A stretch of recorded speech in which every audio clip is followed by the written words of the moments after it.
You are working in a pediatric emergency department when an 8-year-old boy is brought in by his parents.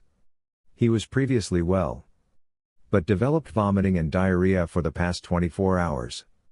He has been less responsive in the past few hours, and his parents report that he hasn't urinated since early this morning. On physical exam, you find the following.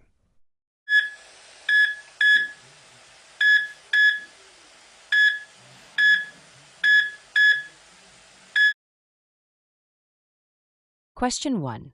What are the immediate concerns in this child's presentation? The child presents with concerning signs of shock, including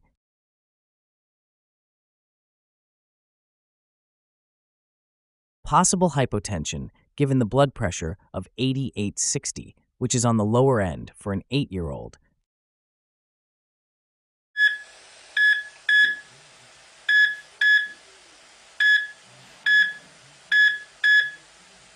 Question 2. Based on the SEPA, how would you interpret this child's hemodynamic status?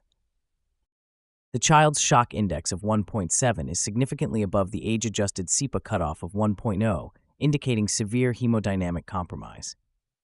This child is likely in compensated shock, where blood pressure is still maintained, despite significant cardiovascular strain. But without intervention, he may soon decompensate into hypotensive shock. During your exam, you note, central pulses femoral are weak, but palpable, while peripheral pulses radial are absent. The child's skin is cool and mottled. The child's urine output has decreased, as reported by the parents. Question 3. What additional clinical signs suggest ongoing shock and how should they guide your management? The absent peripheral pulses, weak central pulses, cool extremities, and decreased urine output are all signs of poor peripheral perfusion, further confirming the diagnosis of shock. This child is at high risk of further cardiovascular collapse. Immediate intervention should include